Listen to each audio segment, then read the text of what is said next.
Ini bikin tren baru ya. Mukanya nggak kelihatan bro, gitu ya. Cuman tulisan sama gambar-gambar kabur di belakangnya gitu ya. Sama musik deh, musik pengiring gitu. Tapi kok bisa viral banget. Nah, gue pengen kita menguliti nih apa yang bikin ocehan si Mardigo ini kemudian menjadi sangat-sangat viral. Guys, hari ini gue pengen ngajak lu ngobrol-ngobrol tentang satu sosok yang kontroversial banget.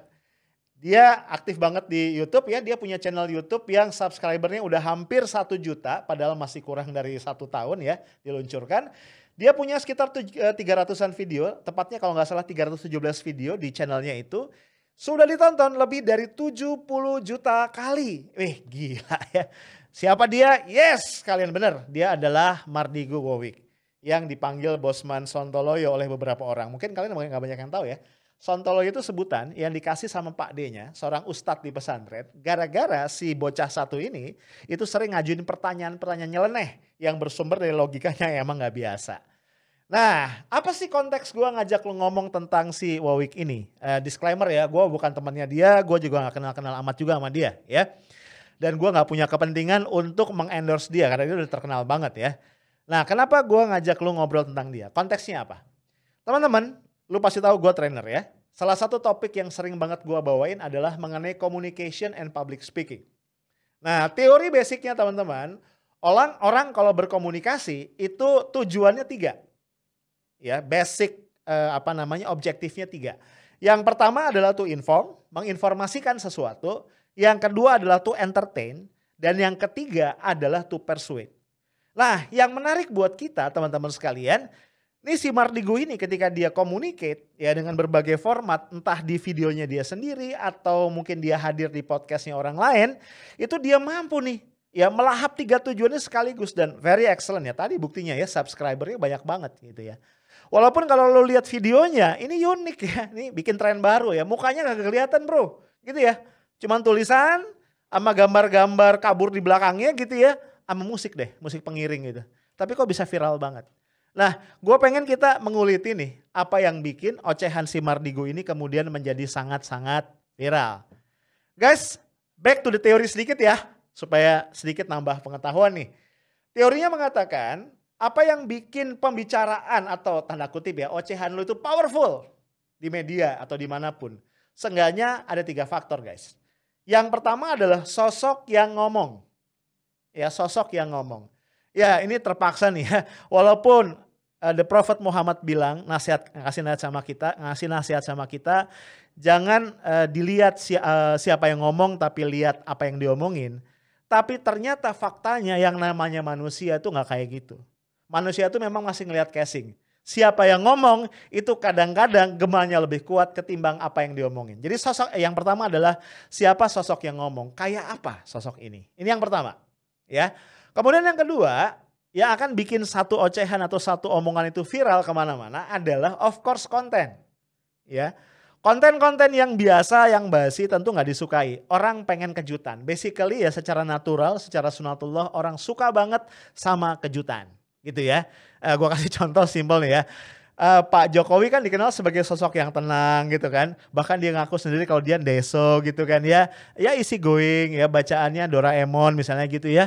Maka one day ketika dia marah-marah di rapat kabinet dan 10 hari setelah peristiwanya videonya kemudian disebarluaskan, itu jadi viral bro. Karena orang tuh nggak expect seorang Jokowi itu marah-marah gitu loh. Ya, itu contoh ya. Jadi konten yang kontroversial, yang unexpected itu punya peluang lebih gede untuk menyebar luas kemana-mana. Oke? Nah, yang ketiga adalah of course cara delivery. Nah, kalau kita bicara cara delivery teman-teman sekalian, jangan dibayangin lo mesti berapi-api atau gimana. Enggak. Kalau kita lihat ya kembali ke sosok si Mardigo tadi, kalau lo lihat di video-videonya, cara ngomongnya biasa banget ya. Tapi nanti kita akan coba kupas. Kalau kita ngomong cara delivery, apa yang istimewa dari the way dia mendeliver pesan-pesannya. Yuk kita bahas yang pertama ya, tentang sosok. Nah kenapa ya, ada apa nih dengan dia?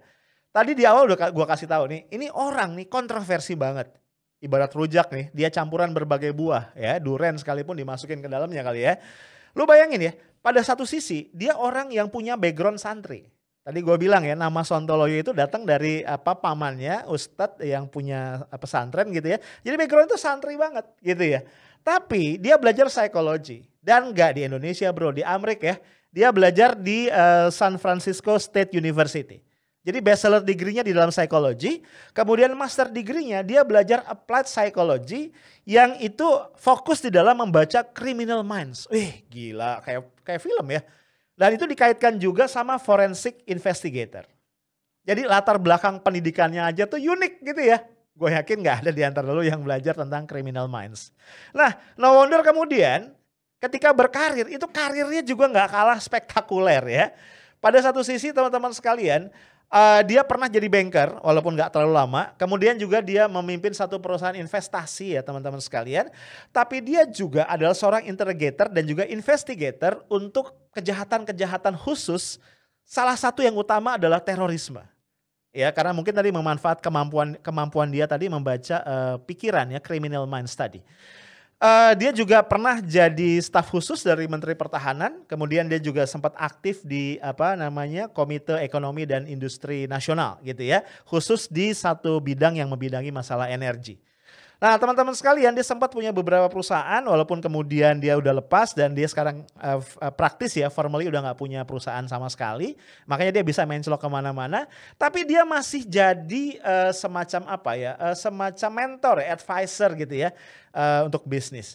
Yang menarik, sosok ini sangat ngedukung banget kepemimpinan dari para millennials. Jadi dia bilang dia pengen banget di 2024 nanti banyak milenial yang mulai masuk dan menguasai RI1 pemerintahan. Yang juga agak susah di-define, nah kalau kita kaitin sama Pilpres kemarin ya, ini sebenarnya dia orangnya siapa sih gitu ya. Pada satu sisi Mardigu ini sangat memfavoritkan gitu ya, mengidolakan Pak Jokowi. Tapi pada sisi yang lain, dia nggak suka nih sama squad pemerintahan yang dibentuk Pak Jokowi. Jadi dia sering banget mengkritik mereka. Tapi pada sisi yang lain dia juga nggak suka sama Pak Prabowo gitu ya. Jadi sosok yang sangat independen dan sangat susah didefinisikan. Dan gua ngelihat faktor ini yang bikin sosoknya jadi kontroversial dan orang jadi penasaran dia ini siapa. Ya. Nah teman-teman sekalian yang juga menarik adalah dia penulis buku gitu ya. Dia banyak nulis buku di beberapa bidang. Dan kalau kita lihat apa sih konten yang, kita masuk ke yang kedua nih ya. Kalau kita ngomong konten. Apa sih konten yang banyak dia bicarain dalam ocehan-ocehan dia? Tadi gue bilang pembicaraan kita ya, kalau kita ngomong gitu ya, kita bikin video, podcast atau kita public speaking, kita ngasih speech, itu akan menjadi viral atau digemari banyak orang kalau kontennya itu nggak biasa. Kalau kontennya kontroversial, kalau dia di situ agak melawan logika publik yang lazim.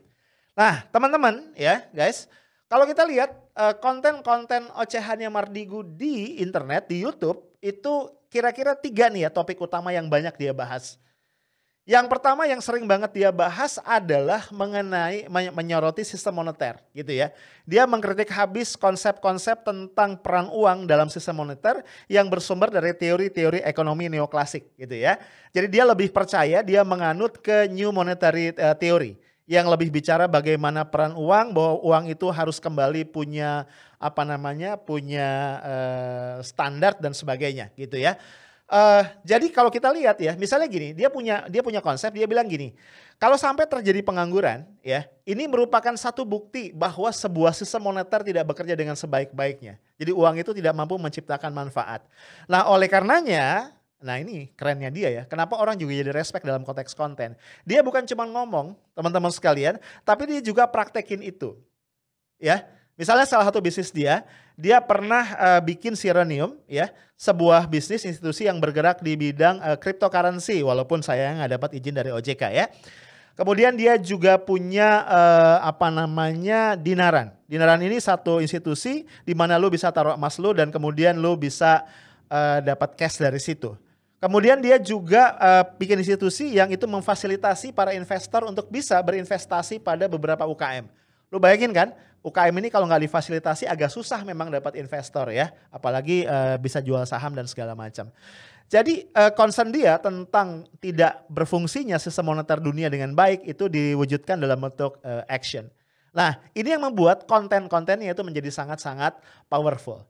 Nah gue ingat ada satu konten dia yang satu hari bikin gue agak terbelalak ya. Kebayangin ya, ketika orang ribut tentang undang-undang atau RUU, haluan ideologi Pancasila ya. Ini sempat-sempatnya Mardigu nih, ini bikin konten tentang itu. Intinya dia bilang gini, satu hal yang bikin bangsa ini, bikin kita Indonesia gitu ya, itu dilirik dihormati gitu ya oleh bangsa-bangsa lain di dunia adalah karena kita punya Pancasila. Dan Mardigu mencoba meyakinkan kita bahwa 5 sila Pancasila itu yang dijiwai oleh ketuhanan yang Maha Esa itu powerful banget. Dan kalau diterapkan apa adanya gitu ya, dia akan jadi satu hal yang bisa membuat bangsa ini jadi bangsa yang besar. So dengan pedas dia mengkritik orang-orang yang kayaknya bernafsu banget untuk ngotak-ngatik Pancasila, bahkan memerasnya menjadi Trisila dan Ekasila. Gue gak habis pikir ya, ini sebenarnya si Mardigu ini minatnya apa sih ya? Haluan ideologi dia ngomong, masalah cryptocurrency dia ngomong, masalah sistem moneter dia ngomong, semua hal dia ngomong dari perspektif dia. Masih masalah konten guys. Kita sekarang masih menghadapi pandemi COVID ya. Ketika orang bicara tentang COVID ini virusnya gini. Si Mardigu ngomong dari perspektif yang sangat-sangat berbeda. Dia yakin banget ya, ini hasil riset dia, kemudian juga mungkin ngobrol kanan kiri dengan beberapa network yang dia punya, dia yakin banget. Karena ternyata karakteristik menurut dia nih ya, karakteristik dari si virus COVID ini yang punya 3 strain yang berbeda, anggap saja strain A, B, dan C, itu punya kemiripan katanya gitu ya dengan karakteristik virus AIDS. Nah, kesimpulannya apa? Dia yakin banget ini adalah sebuah rekayasa. Ini adalah sebuah konspirasi global. Jadi dia yakin banget bahwa virus COVID ini bukan virus yang hadir secara natural, tapi sengaja dibuat untuk kepentingan dari aktor-aktor tertentu. Nah, gue nggak mau komen ya karena gue bukan pakar ya. Lu bisa lihat di beberapa tayangan di YouTube ya, gimana si Mardigu ngebahas ini. Nah, satu yang gue mau garis bawahi adalah dalam konteks public speaking atau dalam konteks kita menyampaikan informasi, ini memenuhi unsur satu ya tadi bukan cuma menyampaikan informasi tapi juga mengentertain, iya kan? Karena sel-sel kelabu di otak kita nih, maksud gue sel-sel otak kita itu terpuaskan nih sama sesuatu yang baru. Ternyata ada perspektif yang berbeda nih dalam ngelihat corona misalnya. Termasuk dia punya perspektif yang luar biasa ketika ngelihat perang dagang antara China sama Amerika, ya. Can you imagine misalnya dia ngeliat gini nih, kan bentar lagi nih pemilu ya di Amerika ya. Nih teorinya dia nih ya, ini analisisnya dia. Dia bilang nih China nih naga-naganya akan ngedukung Trump supaya menang lagi nih dalam pemilu. Ya, jadi Republikan akan menang lawan Demokrat gitu ya. Nah, ketika itu terjadi berarti apa? Perang dagang berakhir dong gitu ya. Sehingga Huawei dan produk-produk Cina lain bisa masuk dengan bebas ke Amerika. Perang dagang berakhir nih. Lah cuma dampaknya apa? Gawat ternyata dalam konteks corona nih. Karena kalau Demokrat kalah ya, kalau Trump menang kan berarti Demokrat kalah nih ya. Berarti Obamacare nggak akan diluncurkan nih. Yang punya vaksin nih dia nih ya. Sehingga nanti vaksin nggak jadi keluar dalam waktu dekat. Nah, Indonesia masih putar otak nih gimana caranya ngatasi corona nih kalau si vaksin nggak segera keluar. But again, ini adalah kata-katanya, ocehannya Mardigu. Lu percaya apa enggak? I don't care ya. Gue cuman bilang, kenapa konten dia viral? Karena dia mengangkat satu hal dari perspektif yang sering nggak kita duga. Nah itu kalau kita ngomong konten. Nah sekarang, ini yang paling menarik. Karena gue senang banget menganalisis the way orang mendeliver sesuatu. Si Mardigu kan ngomongnya biasa aja ya. Gue yakin nih kalau kontes pidato gue menang kemana-mana dibanding dia bro. Gitu ya. Apalagi kalau kita lihat videonya itu mukanya gak kelihatan. Dia tuh cuma ngeliatin muka kalau apa? Kalau dia tampil di podcast orang lain. Ya. Di podcastnya Deddy Kobuzer misalnya. Atau di podcastnya Roy Martin sama Gading Martin tuh yang baru ya. Pas dia bilang sebenarnya dia mau ngilang nih, mau jadi bayang-bayang lagi gitu ya. Cuman karena ada satu dan lain-lainnya dia muncul. Nah kenapa dengan segala kesederhanaan dan tampilan yang ala kadarnya itu kemudian ini jadi powerful. Nah ini gue buka sedikit rahasianya. Teman-teman sekalian ada teori yang mengatakan, ini lagi-lagi teori ya. Kan kalau kita komunikasi nih ya, tujuan yang paling sederhana adalah membangun understanding kan. Sebelum kita ngomong-ngomong yang lain lah, mempersuade, menyampaikan informasi segala macam. Basically terjadi komunikasi kalau ada understanding. Nah that's why kalau gue ngobrol sama tembok nih ya, sampai jontor bibir gue itu bukan komunikasi karena gak ada understanding. Nah, teorinya juga bilang kalau kita bicara understanding, yang namanya verbal communication, guys, itu cuma menyumbang 7%. 93%-nya itu dari non-verbal language, dari non-verbal communication. Nah, ini analisis gua. Kalau kita lihat ya dari segala macam kesederhanaan penyampaiannya si Mardigo ini, ternyata dia jago banget di non-verbal communication yang tadi kontribusinya itu 93%. Dan lebih spesifik lagi ya, karena dia nggak banyak main dengan bahasa tubuh misalnya, orang nggak kelihatan ya di videonya ya, sosoknya nggak kelihatan. Non-verbal communication yang banyak dia mainin adalah apa yang kita kenal sebagai voice projection. Jadi Mardigo ini diuntungkan ya, gue nggak tahu emang dari lahir begitu atau dia latihan vokal ya. Dia diuntungkan karena dia punya vokal yang bulat, ya, vokal yang empuk. Nih kalau gue punya radio nih ya, zaman dulu nih gue nyari penyiar nih, suara kayak Mardigo ini cocok nih jadi penyiar. Nah, suara-suara kayak gitu itu ternyata gelombangnya lebih enak diterima oleh gelombang otak para audiens gitu ya. Kemudian dia juga terampil banget kalau gue lihat memainkan misalnya tempo, memainkan ritme, dan yang dia paling jago adalah memainkan silence. Ya, bagaimana dia motong kalimat, kemudian dia bisa ada silence di situ. Gua kerasa banget waktu dia ngebahas video tadi tentang rancangan undang-undang HIP gitu ya. Ketika dia dengan sangat cantik menurut gua ya, memotong-motong kalimatnya ketika ngejelasin gimana yang namanya ketuhanan yang Maha Esa itu powerful banget ngejiwain pasal-pasal yang lain, bukan pasal-pasal, sorry, sila-sila yang lain dalam Pancasila. Dan dia bilang itu yang bikin kita different dari negara-negara atau bangsa-bangsa lain. Nah, so guys, kalau kita simpulkan dalam konteks komunikasi, dalam konteks public speaking, seorang sosok Mardigo, si Sontoloyo ini emang luar biasa. Kenapa?